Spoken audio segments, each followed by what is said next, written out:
umaga, ang ating pag-uusapan ay matatagpuan natin sa Matthew 13:44. Ano po?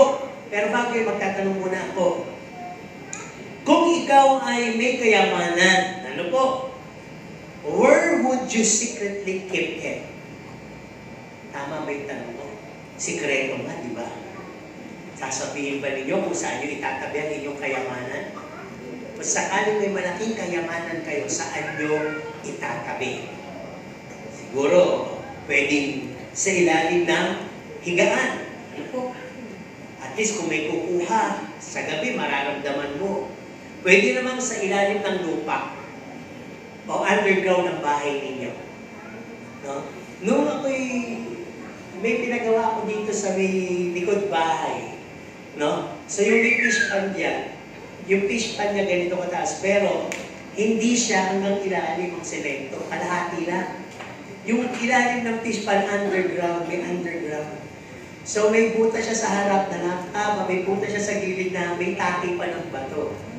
So, nung kauna-una akong nakahawak ng 50 mil na hindi ako makatulog. Hindi ko naman pwedeng madala yung pag lumuluwas ako, di ba? Eh, di syempre, hirap ko rin inipon yun. Pag-aalis ako, paggabi dun sa ilalim ng kama. Nilagyan ko ng goma yung ilalim ng kama. Doon. Minsan naisip ko, parang pag nasunog, yung mga ganong kaisipan, di sunog siya. Saan ko siya nalagay? Hanggang sa, nagukay pa ako ng, hindi pa yan yung aking office doon, may lupa doon. Pagka, alis ako, naguhukay ako doon ng malalim. Nalagay ko sa may plastic, sa patatabunan ng maraming lupa. Umulan. Kung pagbalik ko, siguro di ko muna siya inalintaan dahil hindi naman bumabahap, nababasa na. Alam niyo, nung buksan ko, yung mga nasa ibabaw basa, tapos medyo kumupas, na mula-mula pa. Kahirap-hirap ko rin ginastos yung ilan nun dahil ayaw tanggapin, dahil para daw kumupas, na mumula pa. Tapos, ang ginawa ko, nilagay ko siya sa ilalim ng fish pan, yung sinasabi kong underground ng fish pan. Tapos, nalagyan ko ng maraming, kung ano-anong lata doon, ng mga gamit na, mga may kalawang. Para sabihin, basura lang yun, kung may kakalatan. Pero hindi ako alam, sa basura daw nilalagay yung kanyang yaman, para daw hindi kalkalin. So, sa matuling sabi, pagka ako'y dumadating at bubuksan ko na yung kukunin ko doon, ang kalaban ko ihipis. Kaya alam niyo naman, takot ako sa ihipis. Di, pagpag muna dito, pagpag doon. So sa matuling sabi, hanggang sa, bumili na ako ng bolt. Alam niyo yung bolt? Doon pa na ngayon nilalagay sa bolt. At yung bolt na yon ay napakaraming kadenang nakatali. Mahihirapan siyang buksan para ako. Napakaraming kadena at saka kandado para abutan ko siya kung sakasakali yung binubuksan niya, di ba? Kaya minsan, pag binubuksan ko yun, may konting ipon lang naman yun. So, nariting naman natin yung 50 mil. So, ibig sabihin, pag kami babayaran ako sa asawa ko, kasi nahihirapan ako, ma'am, bukas na kasi mahirap magbukas ng bolt eh. Di ba? Hindi mahirap buksan yung bolt, mahirap din tayong kadena. May pag ganito, may pag ganon, tapos nakatali pa dito. Talagang pag binubuksan ko yun, ang daming ikot. Tapos pagbukas ko, ayan, mamaya ko na nga ito sa sana, ang hirap isa na. Diba? Kaya manang maliit, malaki, meron kang pinagtataguan. Yun yung ating punto. So, ayan, sikreto yung meron ngayon. Alam nyo na, pero hindi ko sasabihin kung saan nakalagay yung gold. Diba?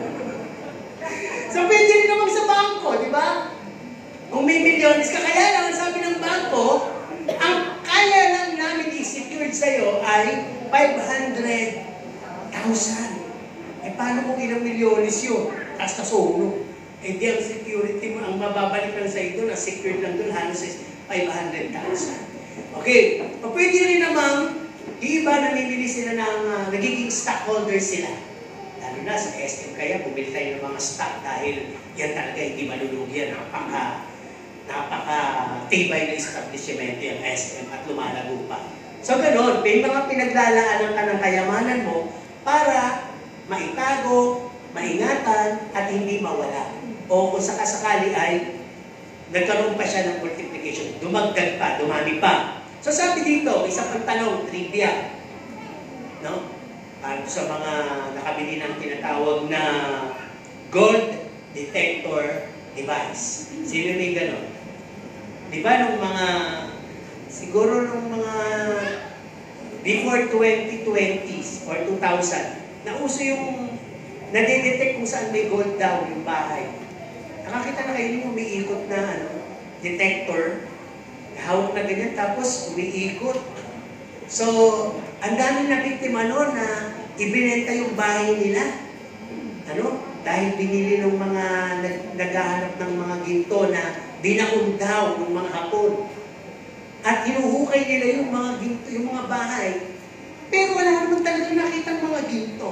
Ay, ang tanong dito, do you think and believe that there is still undiscovered hidden treasure underneath the grounds of the Philippines? Meron pa kayang mga hindi nadidiskubre at nahuhukay ng mga kayamanan sa ilalim ng kalupaan ng Pilipinas? Meron pa po ba? Marami pa. Medyo sa isip ni Brother Junior, marami pa. Nina. So, iwan natin yun. Kasi may related yun kasi pag-uusapan natin. Ang sabi naman dito sa pangatlong tanong, just in case you discover and found a hidden treasure, what will you do? Anong gagawin mo sakaling nakahukay ka at nakakita ka ng isang tagong yaman? Sige nga. Tingnan natin yung quick reaction mo. Bigla kang nakakita. Anong gagawin mo? Magtatago ka? Ano na lang, magtatago o itatago mo yun? Itatago mo. O dito wala. Sige, malay nyo naman kasi bigla na kayong makakita. At least meron na kayo sa isip nyo na gagawin. Ano gagawin ka pa? Kasi kung hindi ka nagsabi, hindi ka na makakita. Magtatago din. Kayo mismo ang magtatago. Itatago din. Eh, yung mga dito naman, matatakot. Kasi buhay mo, di ba? Pag pinagsabi mo siguro na, tama. Eh, kayo dyan, magtatago din. Ayun palang tendency. Okay, tingnan natin ang Matthew 13:44. Dito kasi sa ating babasahin, may tatlong aksyon na ginawa yung lalaki. No? So sabi dito, tulad ang kaharian ng langit sa nakatagong kayamanan sa bukid, na nasumpungan ng isang tao, at una, inilihim, at sa kanyang kagalakan, yumaon at pinagbili ang lahat ng kanyang tinangkilik. Yun yung pangalawa. At pangatlong aksyon niya, at binili ang bukid. Di ba?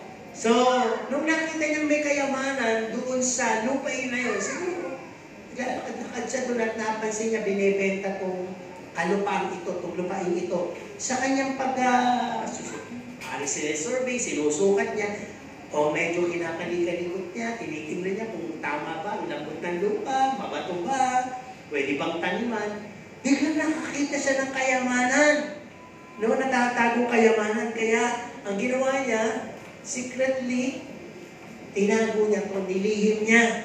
At siya'y dali-dali na yung kanyang, dahil sa kagalakan, yung kanyang mga ari-arian ay kanyang pinagbili. Dahil interesado siya na bilihin yung kayamanan o yung lupain na merong kayamanan. Ano po? At siguro, by logic, makikita natin na yung mga binenta ko, pwede ko namang bilihin yung pabalik eh. Kung sakasakali, makuha ko na yung kayamanan. Kaya ang ating pamagat ay, ano yung pamagat natin? Ayan. To be happy in God is the most important thing in your life. No? Yung title ko kasi dito sa aking sinulat iba eh. The fight to be happy in God is the most important thing in your life. May kasamang ipaglalaban mo. Diyan kasi nilagay ko lang yun. To be happy in God is the most important thing in your life. Yung tayo masaya sa Panginoon, yun ang pinakamahalagang bagay sa buhay natin. Amen po ba? Sino dito Bagay, parang itong tanong na to hindi ko alam kung may aamin o may aangkin. Sino dito ang pinakamayaman sa inyo? Sa tingin nyo kayo yung pinakamayaman dito? Sa kapulungan. Ha?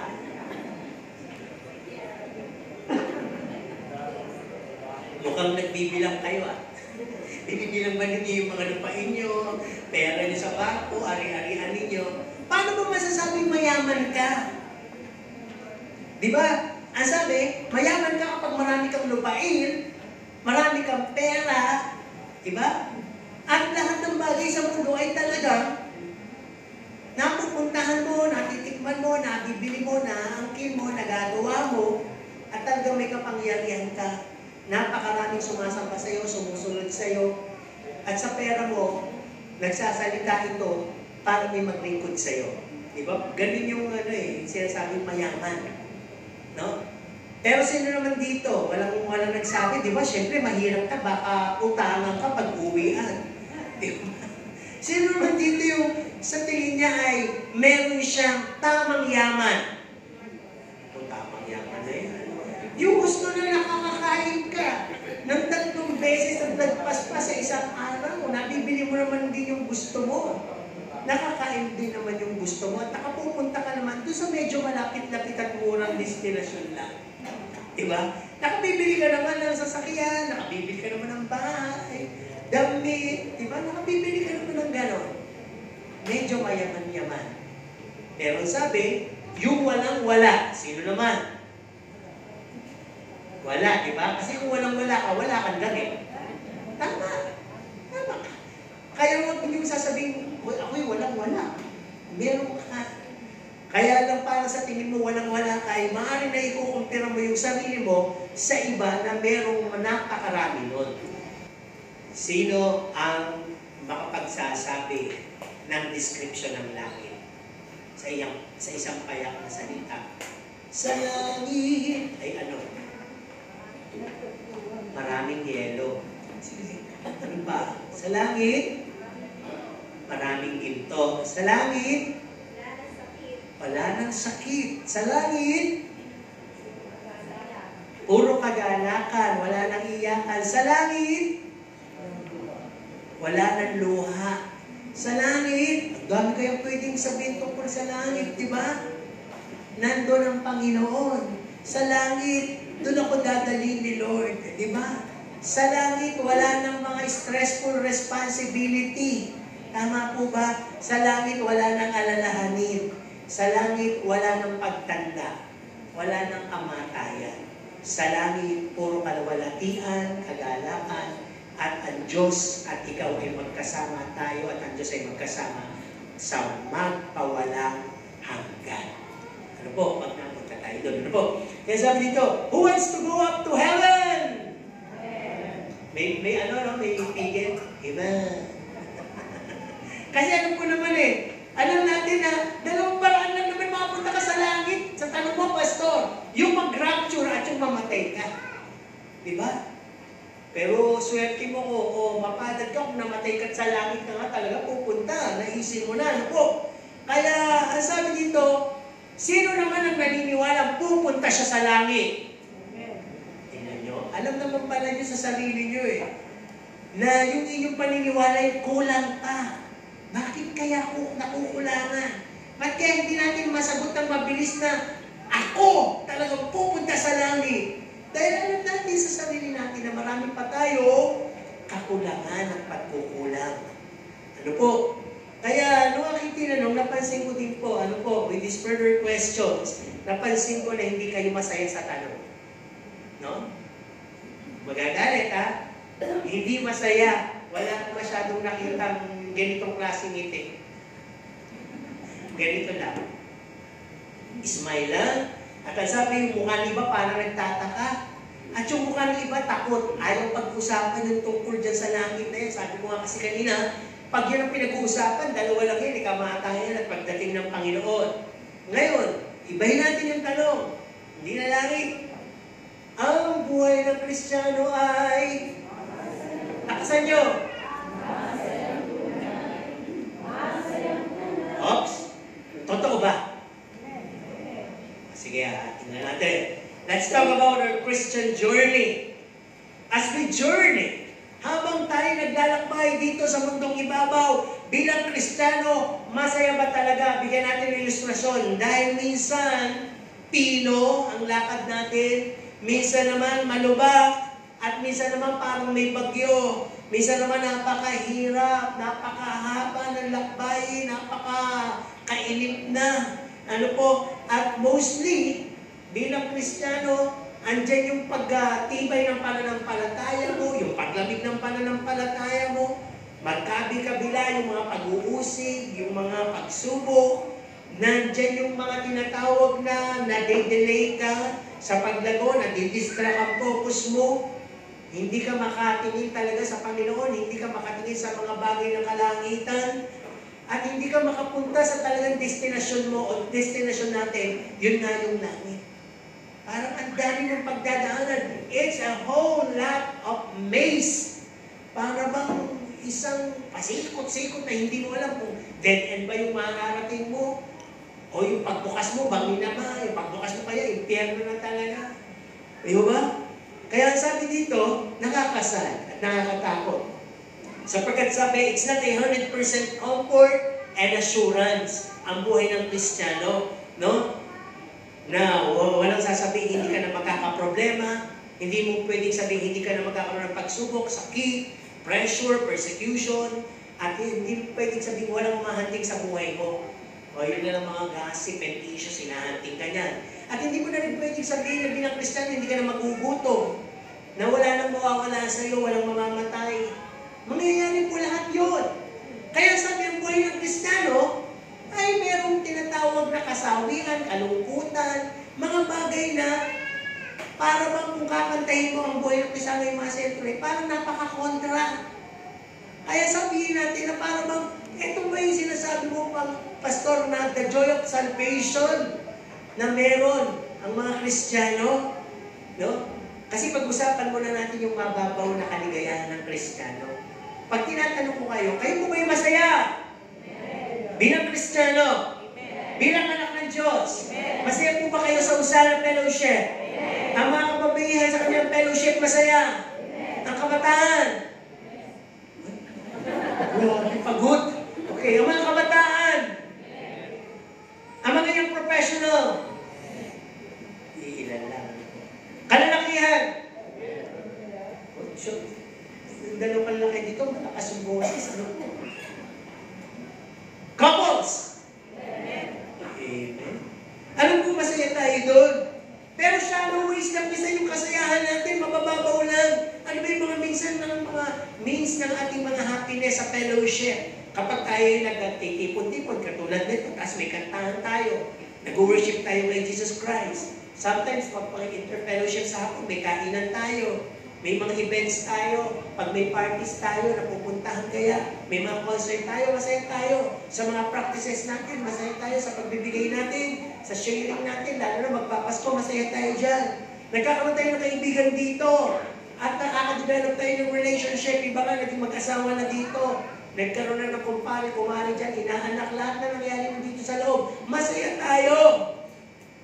Pero yung mga bagay na yon, kapag yun ay hindi nagaganap regularly, nakakaramdam po tayo ng panlalamig.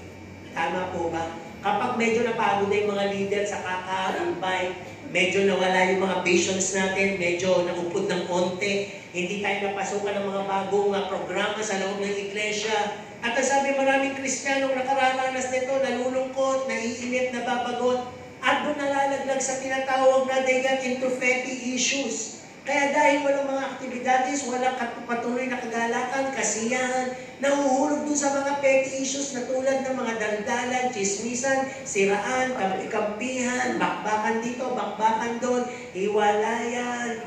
Ayan na, away dito, away doon. All of those are petty issues of Christian life. Iyo ba?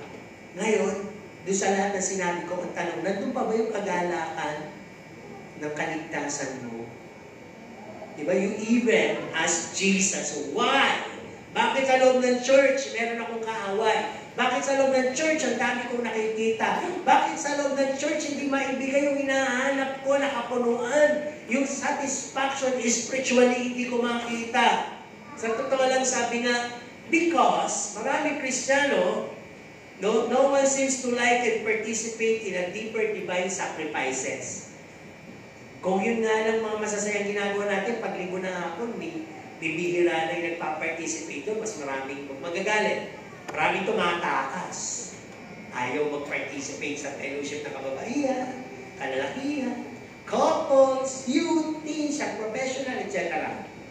Hindi lalong magpa-participate pa kaya pag may call doon sa tinatawag na divine sacrifices, such as prayer and fasting. Pananawagan kaya tayo ng prayer and fasting, revival, Bible studies talaga sa bahay-bahay, at even soul winning evangelism, may magpa-participate pa kaya talaga 100%? Wala. Dahil doon, talagang prone tayo na hindi manatili yung kagalakan ng ating kaligtasan. Nalulungkot tayo. Hindi natin may paglaban. Hindi natin nakikita yung pinakamahalagang bagay ng buhay Kristiyano ay yung meron kang Jesus. Si Jesus kasi yung kayamanan natagpuan mo. Natagpuan natin. No? Isang kayamanan na full package. Ililigtas ka na, bibigyan ka pa ng buhay na walang hanggan, dadali ka pa sa kalangitan, at ang sabi niya, bibigyan ka pa niya ng tahanan, at ang pangako niya, He will never depart from us. Kung nasaan siya, nandun tayo. Bakit talagang yun ay nakapasok, nakasingin sa puso mo, at talagang nakita mo yung kaligtasan mo na bilang kayamanan, yung kagalakan mo, aapaw. Hindi man yan laging nakangiti, hindi ka man laging nagtatawa, pero yung kagalakan na yun, dumadating man yung iyong mga pagsubok sa buhay, dumadating man yung mga pag-uusig sa buhay, dumadating man yung sobrang kalungkutan, wala kang pera, krisis sa buhay, nagkakaroon ng kaguluhan sa kapaligiran mo, ikaw inuusig ng kapitbahay mo, inuusig ng mga karelasyon mo, nang iniiwan ka ng kaibigan mo, at ikaw may nakatake ng mga sakit karamdaman sa iyong sariling pakiramdam, at nagkakaroon ka ng kung ano ng mga bagay sa buhay mo, pero mananatili yung kagalakan mo, sapagkat you have found Jesus as your treasure. Yung kagalakan na katulad na naramdaman doon sa ini-illustrate ng ating verse. Nung makita niya yung kayamanan doon sa lupain yun, tinahanan niya. Umami, isa-isahin natin yun. Ang sabi nga, many members, kaya may kalungkutan, are not willing to go out their comfort zone. Ang tanong ko sa inyo, yung pagkakaupo ko kayo dyan, masaya kayo? Kala nyo lang po, masaya kayo. Nakahilihan nyo yan. Nakawilihan pala, nakawilihan nyo na yan.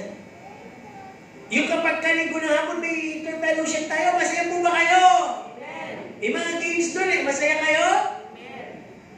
Sabi nyo lang yun. Pero nakawilihan nyo na rin yun. Pero nasubukan nyo na po ba yung ibang activities na much deeper pa doon, na talagang pupunta ka sa bundok, aabutin mo yung mahihirap. No? Talagang pupuntahan mo yung mga batang yagin, lilinisin mo sila, yung matatanda, pakakainin mo sila, yung mga pulubing, bibihisan mo sila, yung may mga sakit, may mga kapansan na itutulungan mo, aabutan mo sila. No? Yung mga talagang ulila, ayayakapin mo sila. Ibibigay mo talaga kung sino ka sa kanila, ipaparamdaman mo talaga yung kakulangan na meron sila. Ikaw yung magbibigay ng kapuluan sa tulong ng Panginoon. Yun ang higit na masaya. Di ba? Kaya kung titignan po natin, hindi masama, pero yung pagdalo-dalo natin dito, pupunta lang tayo dito, aawit tayo, magpupuli tayo. It's all in routine, Sunday, midweek services. Uupo kayo sa inyong favorite places, makikinig kayo ng sermon, feeling blessed, uuwi kayo, magbibigay kayo. Pagtapos wala na. Masaya ka lang for a while. Sumaya ka sa sermon na narinig mo, o sumaya ka sa mga kantahang naramdaman mo. Na-bless ka, may nag-bless sa'yo na kapatiran, sumaya ka, may nag-komento sa'yo na kapatiran, sumaya ka. Pero the whole week, preceding days, hindi ka na naman masaya. Bakit? Kasi routine, nandun ka lang sa comfort zone na yun. Para pag sinasabing comfort zone, palagay ka na doon. Okay ka na doon sa kinalalagyan mo na yan. Okay ka na doon sa kilusang ganon. Sa galawang ganon ka na. Hanggang doon ka na lang sa galawang ganon. And you feel that you are unti-unti pinapanik mo yung langit. Tama naman yun eh. Pero dahil doon makakaramdam ka ng kapaguran, kahinipan, kakulangan, makakaramdam ka ng mas maraming kapanglawan, mas maraming mga pagtataka. Kaya isa sabi mo, nagawa ko namang lahat, dumalo naman ako lahat ng araw, binigay ko naman na lahat ng may katapatan, namakos na ako sa kakakanta, no? Nayakap ko na lahat, kinadyo na ako sa lahat ng mga ginawa kong pagkamay, pagyakap. Pero bakit parang may kulang pa rin sa aking buhay? Now, let's go to the topic. Unang bahagi, sabi dito, Kingdom of Heaven is like a treasure. Ang kalangitan, o kaharian ng kalangitan ay katulad ng isang kayamanan, nakatago sa isang lupain. Alam niyo, tayo po ay pilgrim lang dito sa ibabaw ng lupa. Isinilang. Sa isang purpose. Hindi niyo ba iniisip kung yung kinalalagay niyo na ngayon? Kung saan kayo nakatira, kanino kayo nakonekta, saan kayo nailagay na iglesia, lahat po yan. Doon sa isang halo ng Panginoon na tinatawag natin Romans 8:28 na all things work together for good. Minsan binabalikan ko, alam niyo yung paghalo, di ba ganito? Sinong naghahalo ng kape, gatas, o yung may hinahalo kayong matamis na tinutunaw ninyo na inahalo nyo pabalik? Hindi lang puro pabalik. May kaso ba yun? Wala. Di ba yung plaka? Yung plaka. Paano ko tatawagin? Yung plaka. Yung turntable, yung sinauna pa. Pag yun, kapatay, nilalaro ko yung sabi eh, nililiwain ko pabalik. Ay, mayroon ding tugtog. Tapos, may isa kaming plaka na issue yun eh. Yung plaka ng nila Michael Jackson. Na Christmas. Ginano ko eh. Mayroong kantang mayroong sila.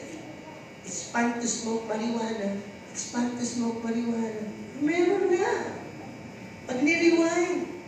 Diba?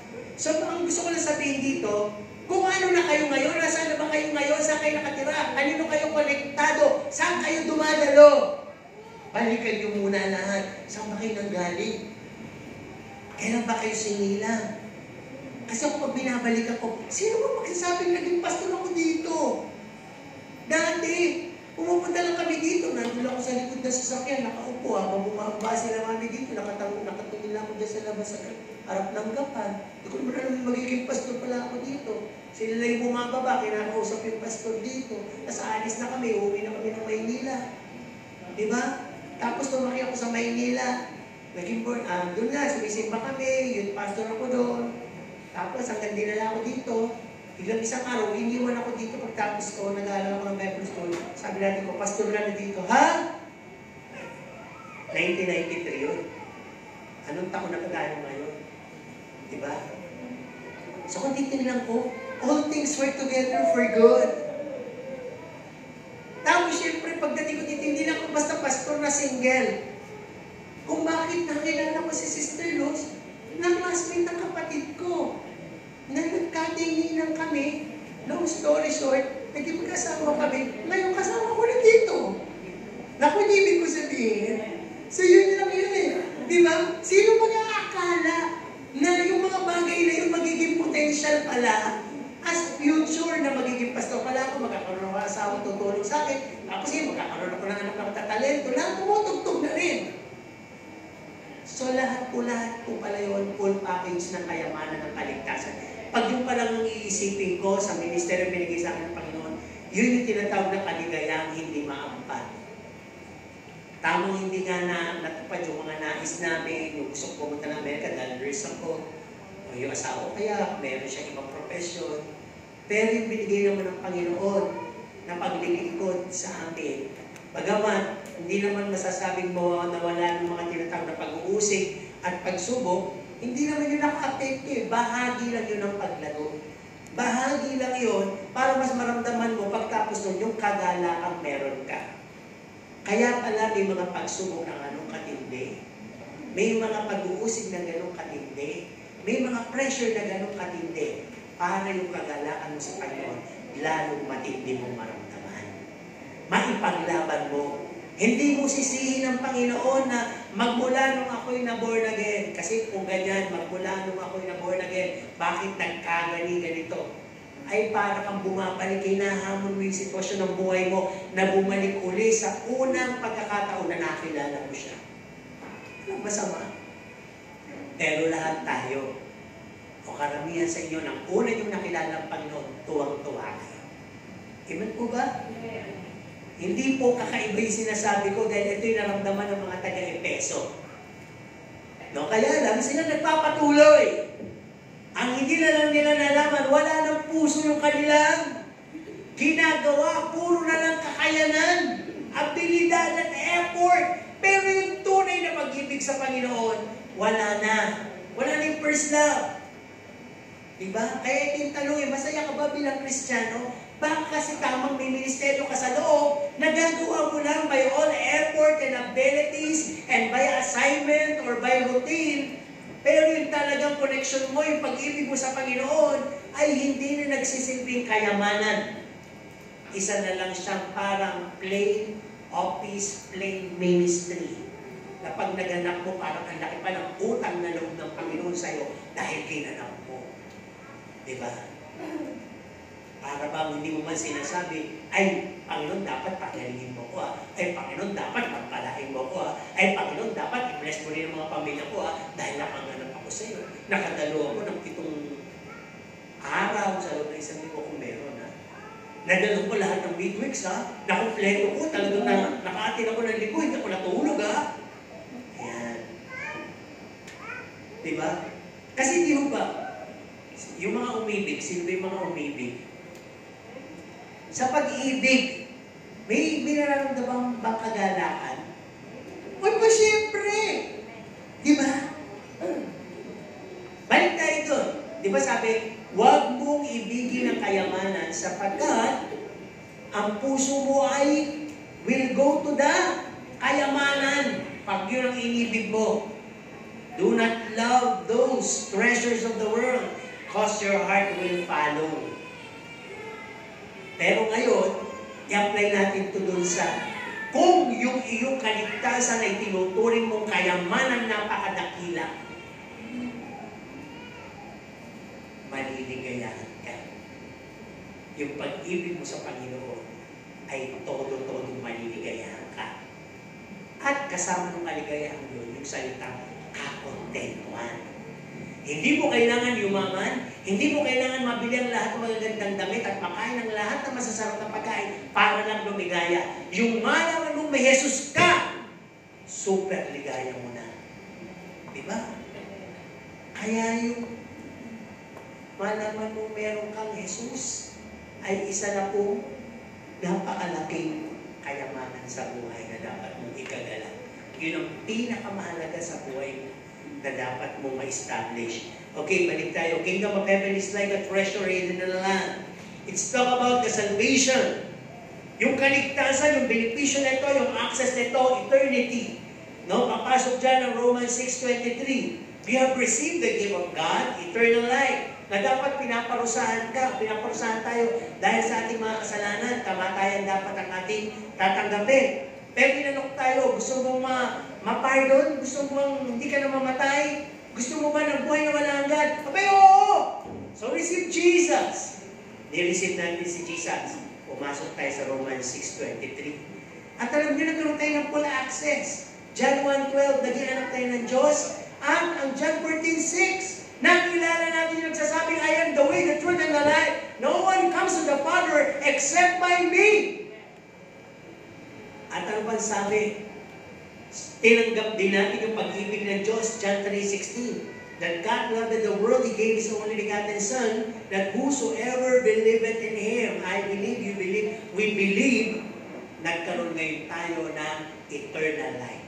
Sabihin mo sa iyong katabi, you have eternal life. Hindi mo pa nga lang nakukuha at napapakinabangan, pero entitled po tayo sa eternity, sa eternal life. Di mo ba?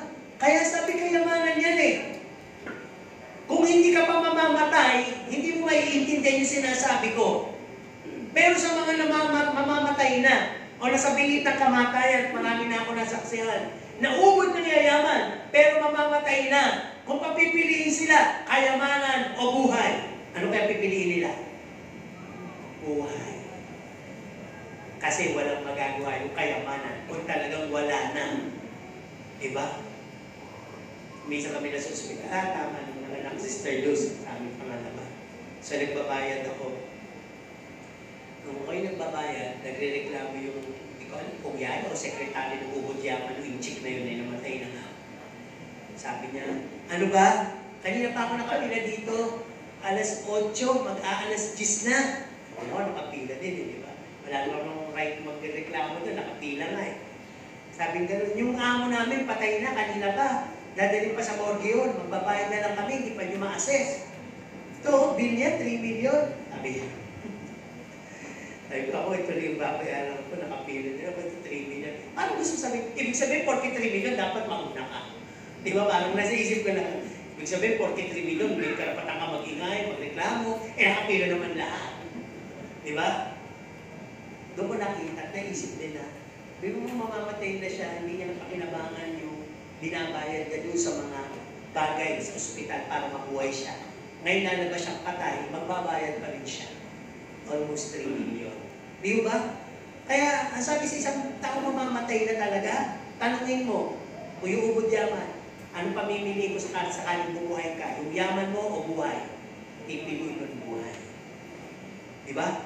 Pero sa ating mga hindi pa nakakaramdam ng kamatayan, pamiliin mo buhay o kayamanan. Sige nga. Be practical. Paano ka mabubuhay kung wala kang kayamanan, di ba? Di kayamanan, di ba? Yan talagang pipiliin ng tao. Kaya sabi dito, as we're born here on earth, remember we must seek God's righteousness and holiness. Ecclesiastes 12:13, sabi the whole duty of man is to obey and fear Him. No? Kauli-uli ang matter. No? Ayaw, mabuhay ka, sumunod ka sa Diyos at pagkaroon ka ng banal na pagkatakot. Ang sabi din dito, we're not supposed to seek earthly treasures that are temporary and can ruin someday. May kinakanta tayo eh. Yung Lord, your goodness and your love will follow me all the days of my life. Teka lang. Hanggang doon na lang po. Mahirap yung paliwanag mo, mahaba eh. Di ba?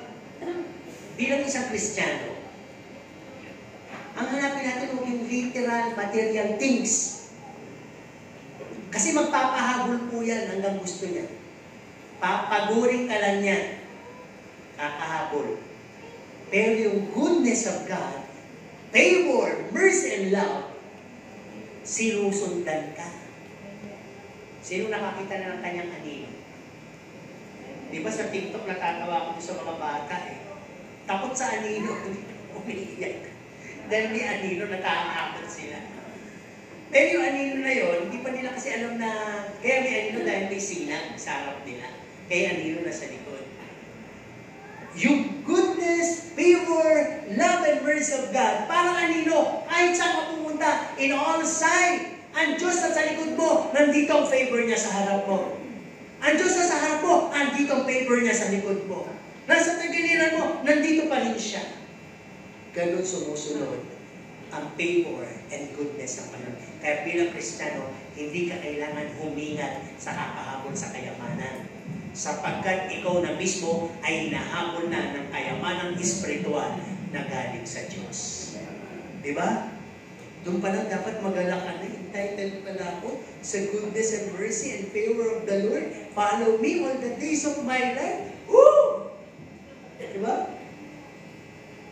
Sino yung ayaw nun? Simple lang. Mag-disconnect ka sa Panginoon, di titigil yun. Di ba? Pero hanggang ikaw ay connected sa Panginoon, at lalong-lalo na alam mo talaga ang posisyon mo at relasyon mo sa Diyos, eh bakit hindi ka susundan-sundan at hahabol-habulin ng kabutihan, pabor, pag-ibig, lahat ng galing sa Panginoon. Ang sabi dito, we need to know why we're here in this place. Nakaupo ka ngayon dyan. Konting rewind. Paano ka naligtas? Konti pang rewind. Sino nagdala sa'yo? Konti pang rewind. Paano ka nagkaroon ng mga ministry? Balikan mo lang lahat. At ano ka naman ngayon sa pagkakaupo mo dyan? Isa ka ng legit na anak ng Diyos.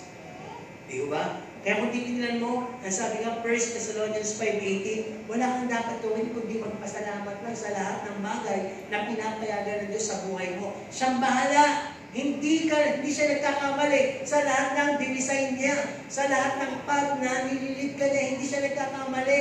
Tama, pwede ka madaan sa mga putikan, lubakan, o sa mga bagay na may hangin malalakas, may bagyo kaya, pero darating at darating ka sa destinasyon na inilalaan ng Panginoon para sa iyo. Di ba? Lahat to konektado. Ang sabi ng ganyan, ang daan papunta sa kapahamakan ay malawak. Nakita niyo po ba yung mga bagong gawa na bypass? Ang lalawak ng daan. Di ba? Ang sarap dumaan. Kung ipipili sa kabadadaan, sa matinik, makitid, o sa malawak, maluwang at malinis. Siyempre, logically, kung hindi spiritual pinag-uusapan natin, doon na sa malawak, di ba? Malinis, maliwanag, at talaga makakarating ka ng mabilis dahil walang mga obstruction, walang mga delays, walang traffic, walang kung ano-anong bagay. Kaya minsan magnagandan ako dito sa may Vergara, ako'y nagsasalita mag-isip. Pag-isama ko yung mga pamilya. Talaga itong Vergara na ito, ginawa ito para 4 lanes. Ngayon, 1 lane dahil sa dami na nagbibilad ng palay. Mula sa pagpasok mo, ganun, puro na ng palay. Di ba? Hindi naman ito ginawang bilaran ng palay. Sasabi ng mga kasama, Daddy, diyan ka na naman, hindi ka na naman, hindi ka naman maririnig eh. Yun lang mali. Ako siguro yung mga yun, nagbabayad dyan sa kung kanino, kaya pwede sila. Kasi di ba parang dati, nung una ko nagpupunta dito sa Gapan, na nagsesermon pa lang ako, ay nadidelay ako ng dating dito dahil sa may nagbibilad ng palay sa highway. Ngayon, magkakaroon ng dadaan muna ito bago ito. Eh ngayon, binawal na, di ba? Bawal na pagbibilad ng palay sa highway. Kasi di ba, bawal yun, bakit ito may nagbibilad pa? Kaya nga ginawang bypass to, malaking lugar. Nagdidiwara ako. Tapos, lalagyan ng palay. Kaya minsan pagka dumadaan ako, umulan, ayan, kasi papalit kayo. Pero minsan sinasabi ko na Lord, sorry, di pala ako dapat natutuwa sa mga ganung pangyayari. Diba? Kaya kung titignan mo natin, ang sabi din dito, may logic. Kung ikaw ay bibili ng lupa, anong mga unang hakbangin mo na dapat gawin? Diba sabi, you look for an hunt. Ano ba? You'll inquire. Pupuntahan mo personally. Titignan mo yung lugar ba, sunted, hindi weatherproof ba siya, hindi pa siya bahay. Yan ba yung lugar na mabato? Baka naman yung mga lupa dyan ay nag-ero.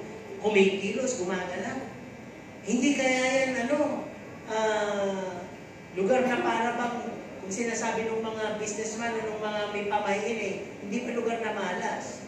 Yan ba yung lugar na swerte? Saan pa sumisikat ang araw? Saan ba lumulubog? May mga ganyan pa, di ba? Nagdadala pa sila ng mga pusoy para lang kung bibili. So sabi dito, titignan mo yung potentiality ng lupa. Titignan mo rin mga kapitbahay mo. Mga bababait, may kapitbahay ko. Saan ba malalapit ito? Malapit ba sa ospital? Malapit ba sa palengke? Malapit ba sa mga commercial establishment? Kasi minsan pag gano'n, doon mahal yung lupa. Di ba gano'n pag bibili ka ng lupa?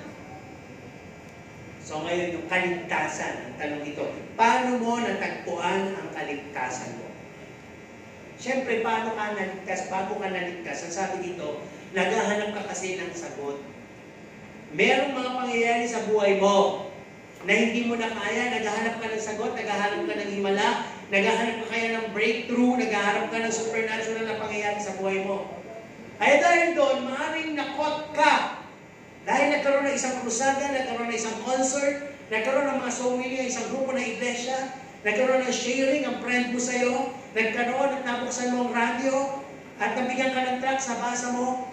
At nagbukas ka ng Bible sa sarili mo. At dahil doon, natagpuan mo ang kayamanan o ang kaligtasan na meron ka ngayon. Ganun lang din yun.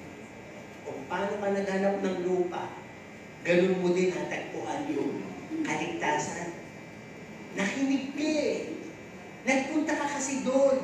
May pangangailangan ka eh. May hinahanap ka. Ngayon may parang nakabanaag na naghahanap to ng payo, naghahanap to ng kalinga, naghahanap to ng pag-ibig, naghahanap, ifit ko kaya, bigyan ko kaya, share ko kaya. At dahil doon kinagat mo, naligtas ka. Ngayon ang tanong, yung kaligtasan mo na yun, alam ko, marami sa inyo, nung unang-unang naligtas, ay naging super saya. Tama mo ba? Bakit? Paano mo ba tinunin yung kaligtasan yun? Bakit ka naging gano'ng kasaya? May sagot ko ba tayo doon? Paano mo nasabing gano'ng kakasaya? Eh, tinanggap mo lang naman ng Panginoong Jesus. Di ba hindi niyo masagot? Dahil hindi naman yan maproproduce ng sarili mong interpretation. Yan ay dumating, o yung kaligayahan sinasabi, tinatanong ko sa inyo, dumating nang tanggapin mo ang Panginoon sa pamamagitan ng banal na Espiritu. At dahil sa banal na Espiritu na nagdadala ng bunga ng kagalakan, sumaiyo yung kagalakan. At katulad ng linggo na sinasabi ko, yung kagalakang yan ay mananatili at aapaw pa pag lagi kang puno ng banal na Espiritu. Hindi mo siya pababayaan na wala siya sa iyo. Dahil yung kagalakang yan, nanakawin ng kaaway. Papalitan niya ng duda, papalitan niya ng sumbat, papalitan niya ng mga pagtataka. Lagyan natin doon sa pagdududa at pagtataka. Bakit ganun? Dati ang sayo ko. Pinagpapala naman ako, ayos naman kami, kasama ko yung mga anak ko, asawa ko. Ba't ngayon hindi na? Diba? So kung hindi ka infilled by the Holy Spirit, may sumbat ka ng mangyayari sa Panginoon. Ginawa ko naman po lahat, dumano naman po ako, lagi naman po ako nananalangin. Ang hindi mo alam, sa kaliitan ng iyong pag-iisip at utak, sa kasikipan nito, mas malaki yung utak at pag-iisip ng Panginoon sa iyo. Bahagi lang na yan ng pagsuko sa iyo, sapagkat may gagawin ako masigit pa sa inaakala mo. Diba? Kaya hindi dapat mawala yung ligaya ng kaligtasan mo. Diba? Ang ating po tinatalakay ay yung kaligayahan ng kaligtasan. Okay, balik tayo sa pangalawang punto. Ang kaharian ng langit ay katulad sa isang kayamanan na nagtatago sa isang lupain. Pangalawang punto. When the man found, he hid it.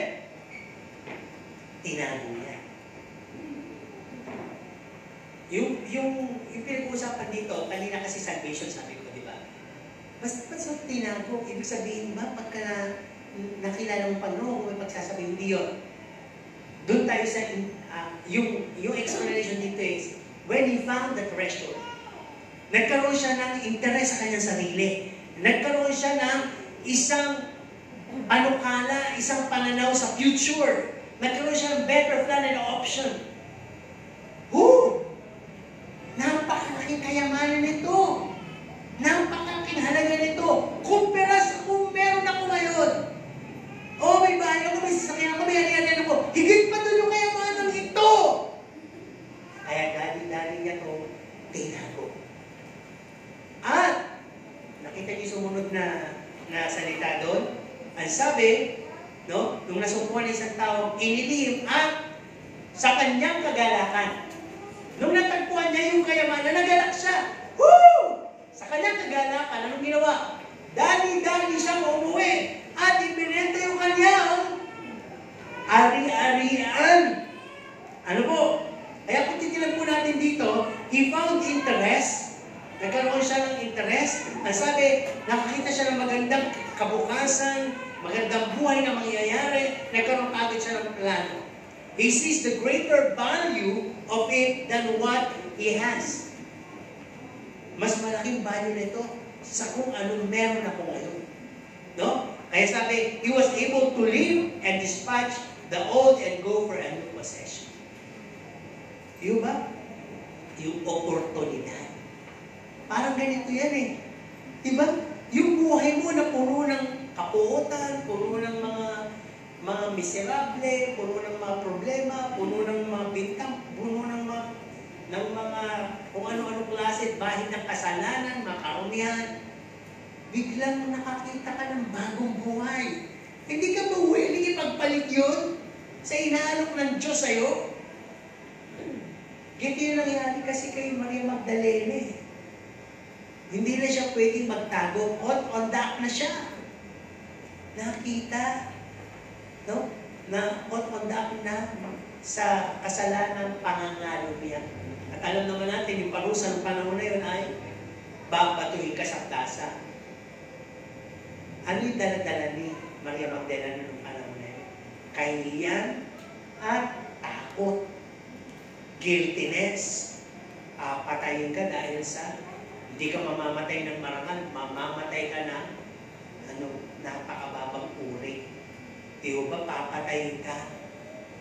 Kaya nung siya po ay nakakalad doon sa ganung bintang, nakita niyo yung kapalit eh. Kaya sabi ng Panginoon, tuminala ka! Nasaan yung mga babato sa'yo? Nasaan yung mahabol na madilim na lumang pagkatao? Parang gano'n. Nasaan yung bintang? Wala na sila. Kaya ito na yung trading. Sabi ng Panginoon, pumayo ka at huwag ka nang magkasala pa. Kung ikaw nasa lugar ni Maria Magdalena, pipiliin mo bang bumalik doon sa kahihiyan? Pipiliin mo bang bumalik doon sa kasalanan, sa guiltiness? O mamatay ka dahil doon sa pinipili mo uli yun? O kukunin mo na at papatulan mo na yung alok ng Panginoon? Nakapatawaran, paglilinis, at pagpapalaya. Parang ganito yung mga pangyayari related dito sa pinag-uusapan natin, di ba? Ang sabi, what made him to act that quick and for the joy thereof? Sabi, yung kagalakan, bursting into joy. Para kung nanalo siya sa loto. Di ba? Naging sa sarili niyo, di ba merong 300 million, nanalo kayo sa loto. Anong una niyo mararamdaman? O una niyo gagawin? Anong una niyo kukunin?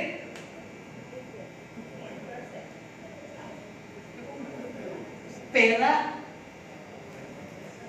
Di ba nakakatakot? So, sino kayo isasama mo? Di ba? Nakakatakot. Minsan ako iniisip ko, nililili ko sa sarili ko. Kung sakaling kukuha ko ng ganong premyo, sino kaya isasama ko? Di ba? Ang hirap. Ay, kahit ka-membro mo yan. Baka mamaya. May mga tawag dito, magkaroon agad ng membro ng sindikato. Di ba? Ang dami na iisip minsan. Kailangan, ito yung dala mo sasakyan. Paano kaya ito? Pagdating mo ito, magpapalit ka ng sasakyan. Pagdating mo ito, magpapalit ka uli ng driver. Di ba? Kasi pwede may mangyari. Dahil lang sa pera. Kaya ang dapat na una mong gawin ay matulog ka na ng una. Sila nyo, hindi na kagad kayo makatulog. Dahil doon sa premyo, di ba? O may pangalawang gagawin. Huwag muna puntaan ng pera. No? At huwag muna pagsasabi. Ano yung pagsasabi mo pa? Ay, hindi. Okay. Kailan po ba kayo kumama? Ang pangalawa kong gagawin ay kumuha ka ng ballpen at papel. Ilista mo. Diba? Yung mga pipiliin mo. Diba? Yan ang talagang gagawin mo eh. At yung mga bibigyan mo. O yan, diba? At kung magkano lang yung gagastusin mo, at kung saan mapupunta yung mga the rest na kayamanan mo, hanggang business ang bibili ang gagawin ko. Mang Inasal ba? Jollibee ba? McDo ba? Mini, may siguro talagang Diba? Kaya kung titignan po natin, talagang nasobrahan siya talaga sa kagalakan at nakapag-isip agad siya, makauwi na, may benta na yung aking mga ari-arian at yung pagbebenta nun, bibiling ko yung lupain na yun sapagkat doon ay may nakatanim na kayamanan, may nakabaon na kayamanan na ako ang nakasumpong. Diba? Kaya ito po, punta tayo sa spiritual. Sabi dito, if we found the real joy of salvation, dali-dali mo ipagpapalit yung earthly wealth mo to His joy and peace. Hindi ko sinasabing literal na ibenta mo yung bahay mo. Hindi na yan ang interest mo. Hindi na yung mga sasakyan ang interest mo. Ang sabi dito, we can leave our burdens and loads. Dahil meron ka ng Diyos na kayang gawin yung lahat ng bagay na hindi mo maisip na magagawa ng kung sino mang makapangyari ang tao at maperang tao. Ang Diyos na makagagawa nito. Diba? Meron ka ng Diyos. At ang sabi, ang earthly relationship, iwan ka na ng sino man dito sa mundo. Pero hindi ka iiwan ng Panginoon. Ang sabi dito, earthly dreams and interests. Lahat yan. Pinaplano mo pa lang, lahat po yan masisira. Bibiliin mo pa lang, lahat yan masisira. Yun ang lagay nyo. At ang pinaka, dito, walang mabubuhay sa atin ng higit pa sa loob ng 100 taon. Ganun lang maikli ang buhay mo. Di mo ba? Kaya lahat ng mga kayamanang yan, may kapupuntahan yan. Kaya dito, katulad nung nakita niya kayamanan, it talks about the joy of our salvation. Pag sinabing joy of salvation, our joy of salvation, because our salvation is uncomparable, unexplainable, and unspeakable. Talagang pag natagpuan mo yung kayamanang kaligtasan mo, hindi mo ngayon may paliwanag mabuti, hindi mo may kukumpira, at hindi mo talagang masabi. Di mo ba? Basta meron akong kagalakan dito sa puso ko. Na kaya ko nang iwan yung lahat na yan. Hindi pala yan ang meant ng buhay ko. Ang meant pala ng buhay ko, ikaw, Panginoon. Alam po ninyo, etong joy of salvation na pinag-uusapan natin, ito yung bagay na na-miss ni David. Nasabi niya, cast me not away from your presence. Yung kaligtasan. Take not your Holy Spirit within me, take it not away. And please restore unto me the joy of my salvation. Kayamanan yun. Area mo na ni David. Napaka-success na si David. Isa pa, ito din yung bagay na sinasabi ni Pablo na binasura ko ng lahat. Sapagkat nakita ko na tatanggapin kong kalwalatian higit pa sa lahat ng meron sa mundo ito. Kasama na yung aking tagumpay, aking kasikatan, kayamanan, aking paghihinagpis, aking mga tinatawag na mga pagkakausi, mga sakit, mga bagay na sakripisyo, hirap, lahat yun. Pinagdaanan ko ng dahil kay Jesus. Lahat yung pinasura ko na at si Jesus na ang aking kayamanan. Nakatawid po si Pablo. Itong dalawang bagay na to sa buhay ni David at buhay ni Pablo, ito po yung tinatawag na the greatest happiness in life. Ito yung pinakamahalaga. At yun ang tinitiyak ko na meron tayo bawat isa. Kaligtasan. Meron na tayo doon. Kaya, siguro, hindi man na, pwede siguro tanongin natin yung katabi natin ngayon. Tingnan niyo sila. Nakita niyo po ba yung mukha? Bagay yung tanong na, bakit ka malungkot? Sige, tanongin niyo. Diba? O bakit ka nalulungkot? Alam niyo, buti nga lang, yan ang tinanong niyo eh. Tanongin niyo kayo sarili niyo. Si David, tinanong niya yung sarili niya eh. Bakit ka nalulungkot? Sabi niya. Bakit ka nalulungkot? No?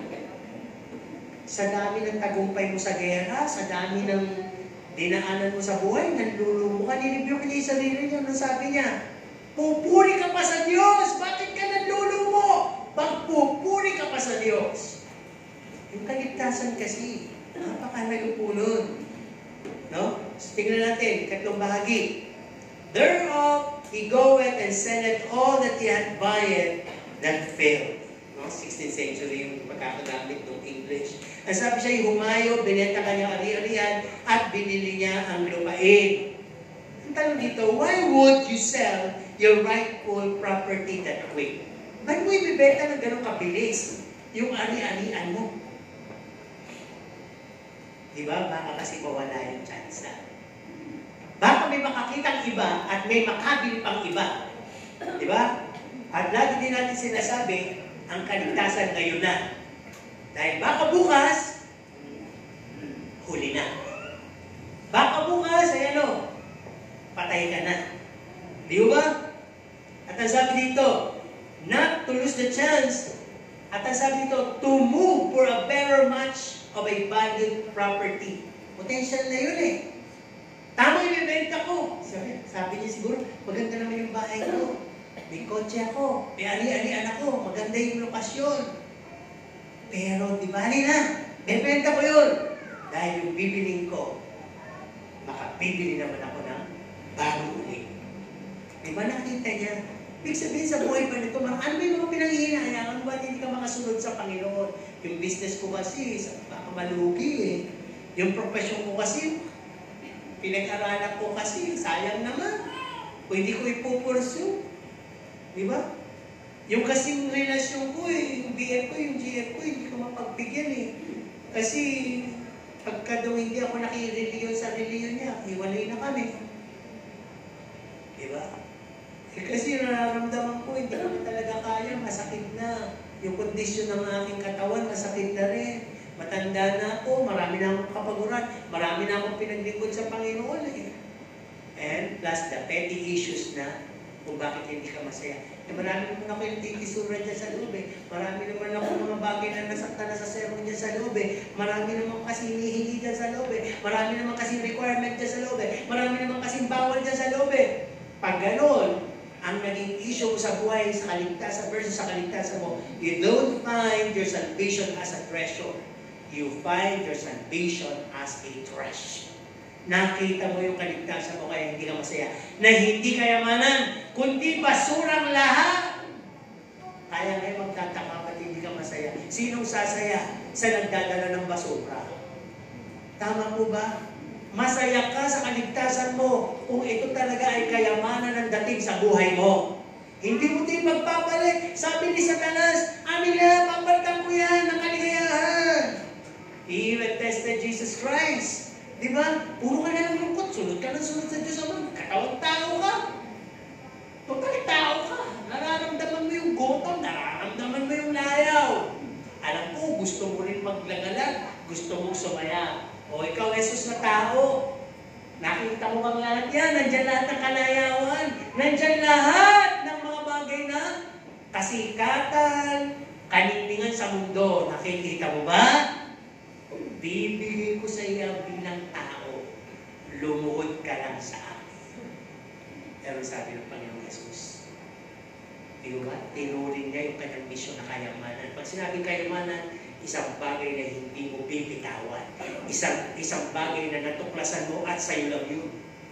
Kaya sabi niya, lumayas ka Satanas, huwag mong tuksohin ang Diyos mo at ang Diyos mo lamang ang iyong sasambahin. Diba? So, ganun din sa buhay natin. Pag meron tayong mga bagay na nararamdaman na pwedeng kababawan lamang kasi pagpapalit natin yung kaligtasan natin, halimbawa, tison. Ayoko na sa Diyos, sa titison ako. Ayoko na sa Diyos. Tinatamaan ako. Ayoko na sa... Lahat po yun. Walang halaga. At hindi mo ikakasaya. Lagi kang bumalik mo sa pinaka-importanting bahagi ng buhay mo, yung maging masaya ka kay Jesus sa natagpuan mong kaligtasan. Alam niyo, ang sabi dito, pag talagang kayamanan, ang turing mo sa kaligtasan na tagpuan mo, di ba, pinag-uusapan doon sa context eh, heaven is light. The kingdom of heaven is light. Eh, saan pa tayo papunta? Sa kingdom of heaven. Salvation muna bago yung kingdom of heaven. If you find a treasure in that land, kung nakakita ka na ng kayamanan sa mundong ito, yun na ngayon. Have interest, keep it. Sell all your trash. Trade mo na lahat yung iyon. Kasi sabi dito, in earth, you could eat the best dish. You can build a great house. You can buy the most elegant car. You can gain power, authority. You can have supporters and likers at yung mga nag-idol sa'yo. You can have friends and everything. And you can be full of strength and authority. But nothing lasts for 100 years. Oo, ay enjoy mo lang yan nung naging 30 ka, 30, 40, 50, 60, 70. Mga 40 years na siguro. Kasi 70, 80, matanda ka na nun, hindi mo na masyado ma-enjoy yun eh. Diba? Tapos sabi, di ba yung benefits nung pag nakaabot ka ng 100, meron kang 100,000. Matutuwa mo ba yung 100 years old sa 100,000? Ate, tatay, 100,000 ka na bukas. Kukunin natin yung premium mo. May lang ka. Bili mo ako diaper, mahalaga sa akin diaper.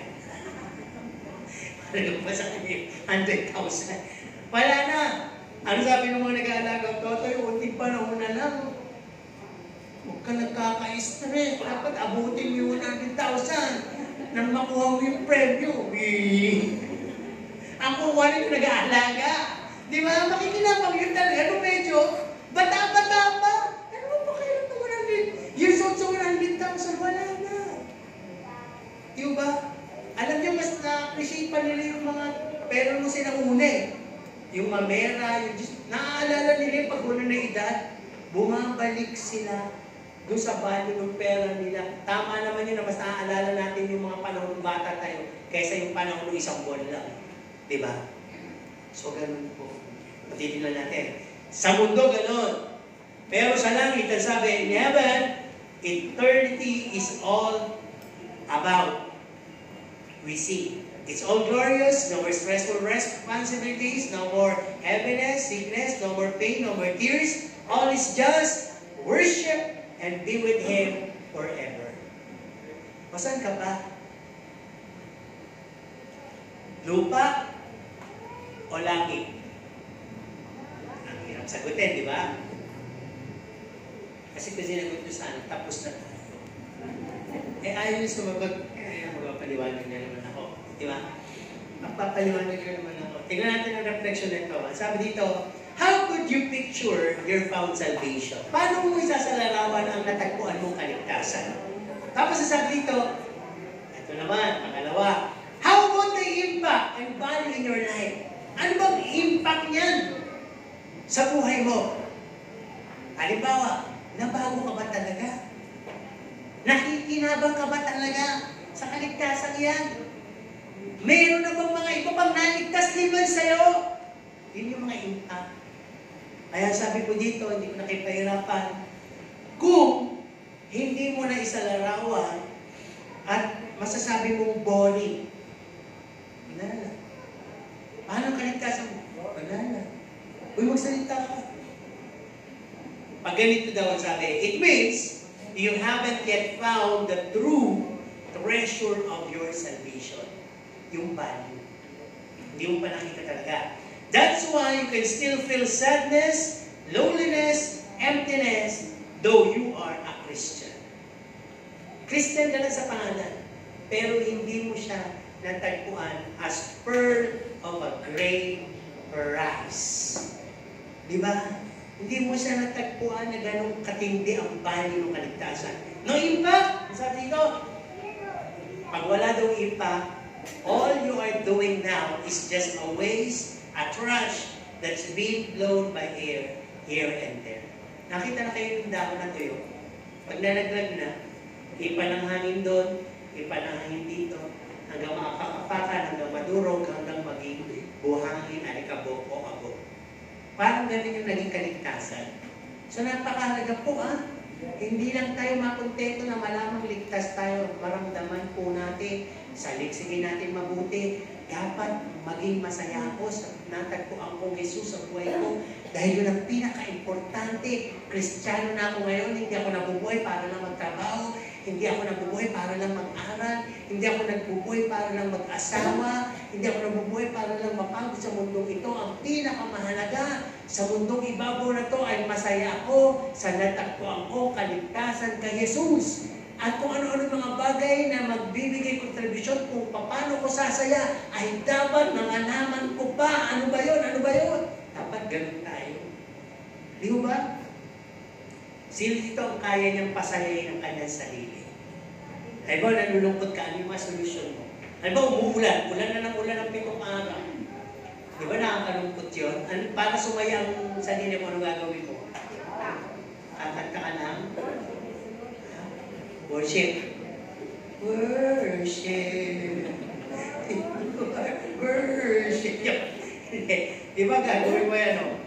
Manonood ka. Tama naman eh. Ng Netflix. Papakulo ka ng sabaw. Ng maruming medyas. Hindi, basta ng sabaw. Di ba? Ng kape kaya. Higop-higop. Asal kumain, di ba? So kahit umuulan, masaya ka dahil meron kang bagay mo sa panahon. Di ba? Eh pagka naman mainit, sobrang tindi ng araw, anong gagawin mo para sumaya ka? Swimming. Eh kung malayo, wala kang kasama. Ayun, yung banyera, uluin mo ng tubig, ng yelo, magbabad ka, at kumain ka ng mga frozen delights. Di ba? Ano mang malamig. Di ba? Ibig sabihin, alam mo solusyonan yung bagay na sa sitwasyon mo na masaya o kalungkutan ay kaya mong pasayahin. Di ba? So, dito pa kaya sa kaligtasan, alam nyo kaya ito ihamon ko? Ang sabi dito sa kaligtasan, walang ibang tutulong sa'yo kundi ang banal na Espiritu. Andyan lang siya eh. Ano ba siya? Siya nga nagbibigay inspirasyon eh. Di ba? Siya ang nagbibigay ng kalakasan. Siya ang nagbibigay ng comfort. Di ba pag kayo masakit na tapos nandiyan yung comfort, wala na yung sakit. Di ba? Yun ang huwag nyo kakalimutan.